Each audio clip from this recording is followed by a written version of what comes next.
네, 오늘 우리가 느헤미야서 말씀을 우리 계속해서 함께 묵상을 하고 있습니다. 우리가 지난번에 보았던 느헤미야서 6장 말씀에 보면 예루살렘 성벽이 완성되는 것을 보여주고 있습니다. 이 성벽이 완성될 때까지는 방해도 있었고 어려움들도 있었습니다. 하지만 하나님의 역사는 후퇴하지 아니하고 전진합니다. 그리고 오늘 우리가 읽은 이 말씀에서는 이제 예루살렘 성전이 완성되고 나서 이제 긴 명단을 우리에게 보여줍니다. 어쩌면 우리는 이 명단을 볼 때, 이 부분은 안 읽고 지나갔으면 하는 그런 마음이 들기도 합니다. 그런데 여러분, 우리가 생각을 해보면 읽기도 이렇게 어려운데 쓰는 사람은 얼마나 더 힘들었을까요? 하지만 이 느헤미야는 예루살렘 성벽을 재건하는 이 일을 마치면서 꼭 빼놓고 싶지 않았던 사람들, 다시 한번 기억하고 싶었던 사람들의 이름을 이곳에 소개를 하고 있는 것입니다. 오늘은 긴 이름들이 기록되어 있는 이 느헤미야 7장 말씀을 보면서 기억하고 싶은 사람들이라는 제목으로 우리가 잠깐 함께 말씀을 묵상을 하고자 합니다. 이 사람들은 어떤 사람들이었느냐? 먼저 첫 번째, 비전의 사람들이었습니다. 5절에서 7절 말씀을 제가 한번 봉독하겠습니다. 내 하나님이 내 마음을 감동하사 귀족들과 민장들과 백성을 모아 그 계보대로 등록하게 하심으로 내가 처음으로 돌아온 자의 계보를 얻었는데 거기에 기록된 것을 보면 옛적에 바벨론 왕 느부갓네살에게 사로잡혀 갔던 자들 중에서 노임을 받고 예루살렘과 유다에 돌아와 각기 자기들의 성읍에 이른 자들 곧 스룹바벨과 예수아와 느헤미야와 아사랴와 라아메아와 나아마니와 모르드게와 빌상과 미스베렉과 비그웨와 느훔과 바나와 함께 나온 이스라엘 백성의 명수가 이러하니라. 여기에 보면 느헤미야가 예루살렘 성을 재건하고 나서 제일 먼저 떠오른 사람이 있었던 것입니다. 5절에 보면 내 하나님이 내 마음을 감동하사 귀족들과 민장들과 백성들을 모아 그 계보대로 등록하게 하심으로 내가 처음으로 돌아온 자들의 계보를 얻었는데 라고 말합니다. 먼저 하나님께서 감동을 주셔서 이 사람들의 계보를 정리하게 되었음을 이야기하고 있는 것입니다. 그런데 이 사람들이 누구냐? 5절의 뒷부분의 말씀을 보게 되면 처음으로 돌아온 자들의 계보라고 이야기를 합니다. 처음으로 돌아온 자들, 누구를 말하는 것이냐? 바로 1차 귀한 자들을 말하는 것입니다. 바벨론의 포로로 잡혀갔던 사람들은 총 3번에 걸쳐서 귀환을 하게 됩니다. 그런데 여기에서 기록되고 있는 이 사람들은 바로 그 첫 번째로 제1차 귀환 때 돌아왔던 사람들인 것입니다.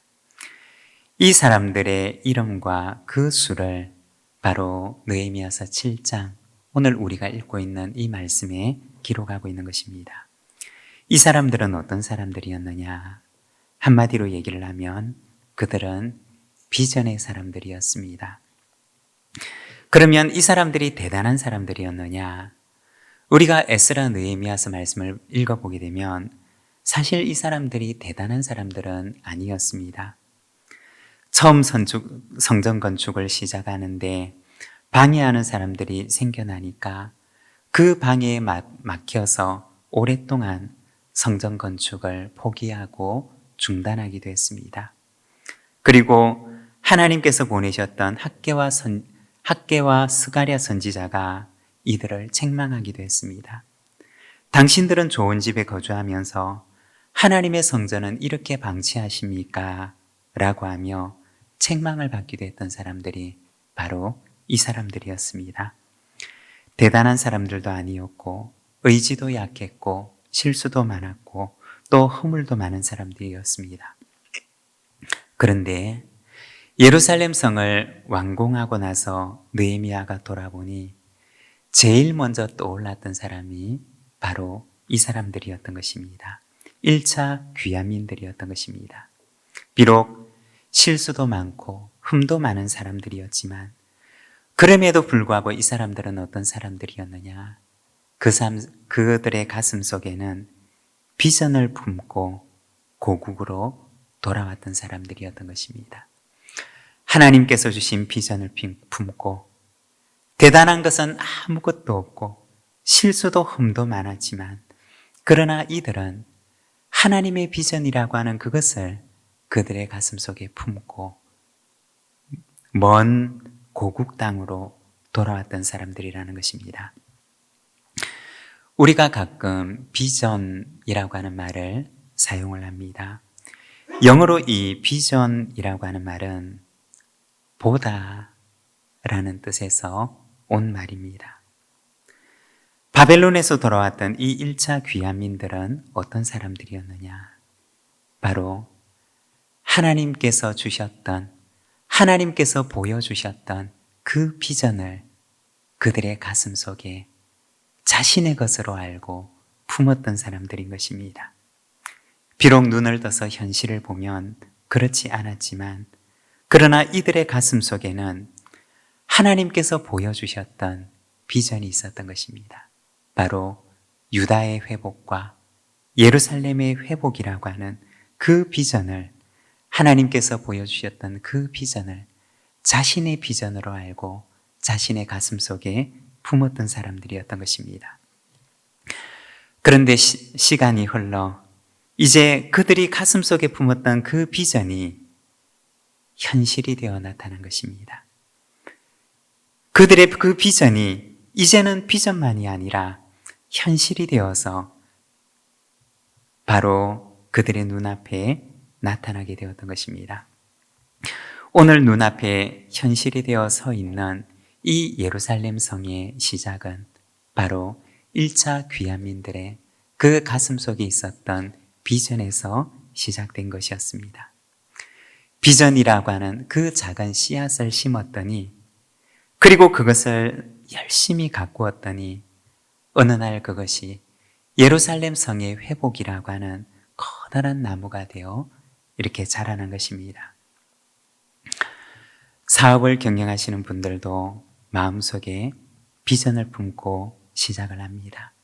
그러나 이 작은 비전이라고 하는 씨앗을 심고 그리고 이것을 가꾸고 일구게 되면 이 씨앗이 그대로 있는 것이 아니라 언젠가는 큰 나무가 되어 자라 있는 것을 보게 된다는 것입니다. 우리 젊은이들이 있으십니까? 우리 젊은이들도 마음속에 비전을 품으십시오. 그리고 이 비전이라고 하는 씨앗을 심고 그것을 잘 일구며 가꾸어 가시를 바랍니다. 그러면 언젠가 어느 순간 이것이 큰 나무가 되어 자라있는 것을 보게 될 것입니다. 2026년을 바라보면서 저에게도 비전이 있습니다. 우리 부산진교회 공동체를 향한 비전이 있습니다. 저는 우리 부산진교회 공동체가 따뜻하고 그리고 단단한 공동체가 되기를 원하는 비전을 가지고 있습니다. 예배를 드리고 나서 그냥 뿔뿔이 흩어져 버리는 그런 공동체가 아니라 함께 예배를 드린 공동체 식구들이 예배 후에 잠깐이라도 함께 모여서 누가 왔는지 누가 못 왔는지를 살펴보고 또 함께 모여서 한 주간의 삶을 나누고 기도 제목이 있으면 함께 서로를 위해서 기도하는 그리고 할 수 있으면 목장 모임을 통해서 말씀도 나누는 그런 따뜻하고 단단한 공동체의 비전을 저는 가지고 있습니다. 여러분 어떨까요? 저의 비전은 이루어질 비전일까요? 안 이루어질 비전일까요? 네, 이루어질까요? 네, 안 이루어지리라고 생각하는 사람이 더 많은 것 같으네요. 네, 여러분 따뜻하고 또 강한 공동체를 만들어 갑시다. 오늘 우리가 이 씨앗을 심고 잘 가꾸면 언젠가 이것이 커다란 나무가 되어서 우리 부산진 교회가 정말 하나님 보실 때 너무나 따뜻하고 아름다운 그런 큰 나무 공동체가 되어 있는 것을 보게 될 것입니다. 우리 부산진 교회가 그러한 공동체가 되기를 소망합니다. 그리고 두 번째, 이들은 어떤 사람들이었느냐? 재건의 사람들이었습니다. 66절과 67절의 말씀을 제가 봉독하겠습니다. 온 회중의 합계는 42,360명이요. 그 외에 노비가 7,337명이요. 그들에게 노래하는 남녀가 245명이 있었고, 이제는 중간에 긴 명단을 이렇게 적어 나갔습니다. 그리고 그 긴 명단의 마지막에는 이제 합계를 하는데 돌아온 사람들의 총수가 얼마였느냐 계산을 해보면 49,942명이었습니다. 그러니까 5만 명이 조금 모자라는 숫자였다는 것입니다. 여러분, 5만 명이면 사람이 많은가요? 적은가요? 우리가 비교를 해본다면 예전에 과거의 출애굽 때 애굽에서 나온 사람들이 얼마였는지 여러분 기억하십니까? 60만 1,730명이었습니다. 그런데 이번에 나온 사람들은 얼마냐? 5만 명이 조금 안 되는 것입니다. 그러니까 과거의 애굽에서 나왔던 숫자와 비교를 해본다면 10분의 1도 되지 않는 숫자가 바로 이 1차 귀환민들의 숫자였다는 것입니다. 우리가 그때로 돌아가서 상상을 해보면 이 사람들의 마음은 어떠했을까요? 아마 생각을 해보면 창세기 12장 1절에 나오는 고향을 떠나야 하는 아브라함과 같은 마음이었을 것입니다. 창세기 12장 1절 말씀 우리 자막을 보면서 같이 한번 읽어보겠습니다. 여호와께서 아브라함에게 이르시되 너는 너의 고향과 친척과 아버지의 집을 떠나 내가 내게 보여줄 땅으로 가라. 창세기 12장에 보면 아브라함이 하나님께로부터 말씀을 받습니다. 너는 너의 고향과 친척과 아버지의 집을 떠나라. 그리고 내가 너에게 보여줄 땅으로 가라. 그 말씀을 하십니다. 그런데 말씀을 보면 이미 보여주셨던 땅도 아니고 보여줄 땅으로, 앞으로 보여줄 땅으로 가라고 말씀하셨던 것입니다. 오늘날 우리 현대인의 사고로 보게 되면 얼마나 무모한 말씀입니까? 얼마나 하나님의 말씀이 계획성이 없는 무계획적인 말씀입니까? 물론 하나님의 가슴 속에는 분명한 계획이 있었겠지만 아브라함이 볼 때는 하나님의 말씀은 너무나 무모하고 무계획적인 말씀이었던 것입니다. 그런데 아브라함은 어떻게 하느냐? 갈 바를 알지 못했지만 떠나게 됩니다. 바벨론에서 돌아오는 이 사람들도 아마 창세기 12장에 이 아브라함에 대한 이야기를 들었을 것입니다. 혹은 아브라함의 이야기를 그들은 말씀을 통해 읽었을 것입니다. 그들이 이 창세기 12장의 말씀을 읽을 때 그들은 마치 그 말씀이 자신들의 심정을 대변하는 말씀처럼 여겨졌을 것입니다.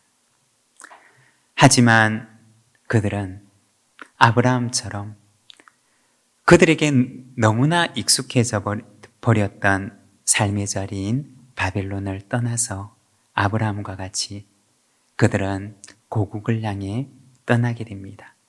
고향과 같은 바벨론을 떠나게 되었던 것입니다. 무엇을 위해서 떠났느냐?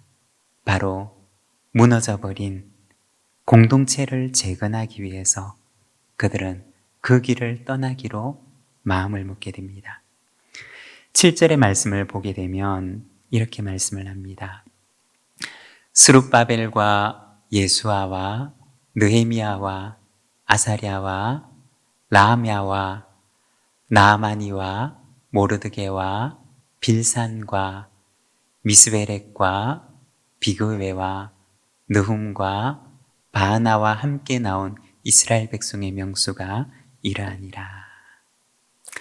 여기에 보면 지도자들과 함께 나왔던 이스라엘 백성들에 대해서 얘기를 하는데, 여러분, 질문을 하면 조금 전에 보았던 그 말씀 가운데 나오는 지도자의 이름은 몇 명이나 될까요? 바로 12명입니다. 12명의 지도자를 기록하고 있습니다. 여러분, 12라고 하면 조금 익숙한 숫자이지 않습니까? 무엇이 생각나시나요? 네, 이 12라고 하는 숫자는 바로 이스라엘의 12지파를 의미하는 숫자입니다. 다시 말해서 이 귀환하는 이 공동체, 이 귀환민들의 가슴 속에는 바로 이스라엘 12지파의 회복을 갈망하며 돌아왔던 것입니다. 이들은 공동체의 재건을 꿈꾸면서 고향과 같은 곳을 떠나서 돌아왔던 사람들이었던 것입니다. 그리고 마지막 세 번째, 이들은 헌신의 사람이었습니다. 70절에서 72절의 말씀을 우리 자막을 보면서 같이 한번 봉독하겠습니다. 어떤 족장들은 역사를 위하여 보조하였고 총독은 금 1000드라크마와 대접 50과 제사장의 의복 530벌을 보물 곡간에 드렸고, 또 어떤 족장들은 금 2만 드라크마와 은 2200마네를 역사 곡간에 드렸고, 그 나머지 백성은 금 2만 드라크마와 은 2000마네와 제사장의 의복 67벌을 드렸느니라. 아멘. 이제 그 2장의 마지막에 보게 되면 귀환하는 족장들과 백성들의 헌신에 대해서 말씀을 합니다. 돌아온 귀환민들 가운데 어떤 이들은 돌아가서 세우게 될 성전 건축을 위해서 물질적으로 헌신하는 것을 기록을 하고 있습니다.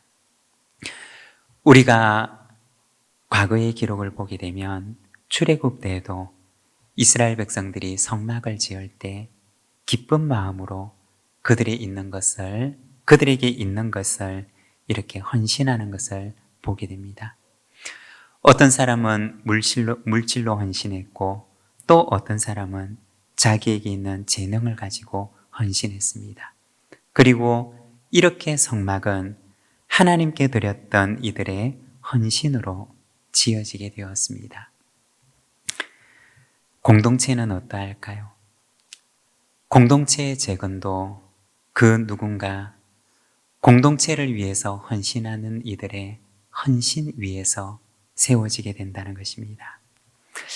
얼마 전에 한 집사님, 권사님을 배웠는데, 이렇게 목장 모임을 준비하기 위해서 집에서 청소기를 가져와서 오늘 목장 모임을 할 그 장소를 깨끗하게 청소하고 계시는 모습을 보게 되었습니다. 그리고 그분들의 헌신 위에 공동체가 세워져 가고 있는 것을 보았습니다. 여러분, 그러면 그 섬김과 헌신이 잊혀지는 섬김이 될까요? 느헤미야도 잊고 싶지 않았던 이름들과 그리고 그들의 헌신을 바로 오늘 우리가 읽고 있는 이 느헤미야서 7장에 기록을 하고 있습니다. 느헤미야도 그러한데 하나님은 어떠하실까요? 하나님은 느헤미야보다 더욱 그 이름들을 잊지 않으실 것입니다. 말씀을 맺고자 합니다. 이들은 비전의 사람들이었습니다. 그 가슴 속에 하나님께서 보여주셨던 그 비전을 그들의 가슴 속에 품었던 사람들이었습니다. 그리고 이들은 재건의 사람들이었습니다. 바로 하나님의 공동체를 재건하는 그 꿈을 가지고 자기를 드렸던 사람이었습니다. 그리고 그들은 헌신의 사람이었습니다. 그 헌신은 사람은 잊을지는 몰라도 하나님은 결코 잊지 않으실 것입니다. 여러분, 저와 여러분의 이름이 하나님께서 기억하시는 아름다운 이름이 되기를 원합니다. 오늘의 헌신과 오늘의 수고를 하나님께서 결코 잊지 않으실 것입니다. 우리 시간 함께 기도하기를 원합니다. 하나님께서는 오늘도 우리에게 비전을 보여주십니다. 하나님께서는 오늘도 우리의 가슴 속에, 우리의 마음 속에 보여주십니다. 그리고 그 하나님의 비전을 나의 비전으로 품는 그 한 사람을 찾으십니다.